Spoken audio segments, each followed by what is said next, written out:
एक एक करके टूटे श्रुति के दोनों सपने, उल्टा पड़ गया दाव। नमस्कार दोस्तों, स्वागत है आपका आपके अपने चैनल हंग्री स्पिरिट्स में। हंग्री स्पिरिट्स देख रहे सारे दर्शकों का मैं अंजू शर्मा दिल से स्वागत करती हूँ। हमने पहले ही बात की थी कि श्रुति का ये सपना पूरा नहीं होने वाला। आप लोगों ने भी कहा था कि कुछ ऐसा होगा, अनुपमा गिरेगी, उसको अनुज संभालने जाएगा और ये रिंग सेरेमनी हो नहीं सकती, और नहीं हुई। और बहुत सारी बातें हुई थी इसी टॉपिक को लेके, कान्हा जी ऐसा होने नहीं देंगे वगैरह वगैरह।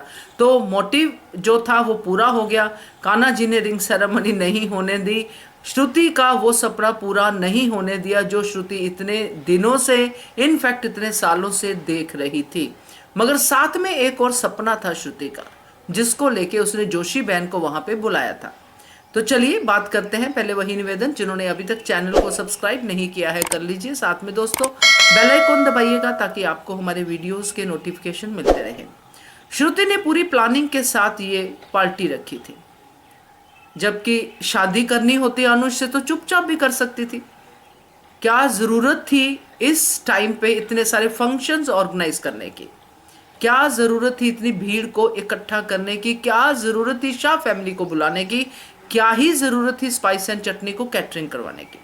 अगर श्रुति वाकई में अनुज से शादी करना चाहती। मगर शादी के सपने के साथ साथ श्रुति का एक और सपना था कि अनुपमा को यह दिखा पाऊं कि अनुज सिर्फ मेरा है। अनुज आज मुझे सबके सामने कहेगा कि yes I want to marry you, तो अनुपमा को क्लियर हो जाएगा कि अनुज अनुपमा से नहीं बल्कि मुझसे अपनी जिंदगी की आगे की जो साल है मेरे साथ वो निकालना चाहता है। मगर दोस्तों वही मैंने जो कहा था कि कान्हा जी जितने भी सिग्नल्स दे रहे हैं वो अनुज और अनुपमा के लिए ही दे रहे हैं, और वो दोनों ये सिग्नल समझते भी हैं। मगर ये आध्या की वजह से हमेशा उनके बीच में दरार आती ही रही है। तो श्रुति के सपने तो बिल्कुल ढेर हो गए, क्योंकि श्रुति का ये दाव पूरी तरह से फेल हो गया। ना ही अनुज ने श्रुति को कहा कि yes I want to marry you और उसकी रिंग पहनी, बल्कि वो उस रिंग को फेंक कर अनुपमा की तरफ भागा। वो अलग बात है कि दीपू ने बीच में आके रोक लिया, अनुपमा को बचा लिया, मगर अनुज की भावनाओं को नकारा नहीं जा सकता।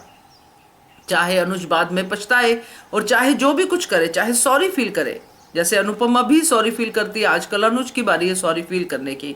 तो वो सब कुछ अनुज ने किया। मगर मॉरल ऑफ द स्टोरी क्या है कि ये अनुज अनुपमा है। इनको अलग करने वाले बहुत सारे बड़े बड़े खिलाड़ी आए हैं इस धारावाहिक में, मगर कर नहीं पाए हैं। श्रुति अब कोशिश कर रही है और ये बड़ी कोशिश है श्रुति की जो नाकामयाब हुई है। अब श्रुति का अगला दाव क्या होगा, क्या करेगी श्रुति? मुझे जो लगता है कि श्रुति अब बड़ा ड्रामा क्रिएट करेगी कि अगर मुझसे शादी नहीं करना चाहते, अगर ये सब चीज़ें हैं, तो फिर मैं यहाँ पे रहूँ ही क्यों? क्योंकि वो जानती है कि आध्या जो है अनुज की कमज़ोरी है, अनुपमा की कमज़ोरी है। आध्या के लिए ये दोनों बहुत कुछ कर सकते हैं, तो आध्या को ही अपना हथियार बनाएगी और अनुज से ही कहलवाएगी कि yes Shruti please marry me. देखते हैं ये ड्रामा कहाँ तक बिल्ड होता है, या फिर श्रुति समझ जाएगी, जैसा कि हम बात करते थे कि नेगेटिव होगी तो पूरी होगी, पॉजिटिव होगी तो पूरी होगी। तो ये नेगेटिव पॉजिटिव के बीच वाली श्रुति नहीं जाएगी आगे अनुज के साथ, ये पूरी तरह से एक तरफ ही जाएगी। तो लेट्स सी क्या होता है। मगर आज की डेट में, आज की एपिसोड में श्रुति के दोनों दाव फ्लॉप हो गए। क्या कहते हो आप? कमेंट कीजिएगा। देखते रहिए channel hungry spirits. Thank you so much. Subscribe to our channel by clicking the subscribe button. Click the bell button and enjoy the latest uploads from our channel.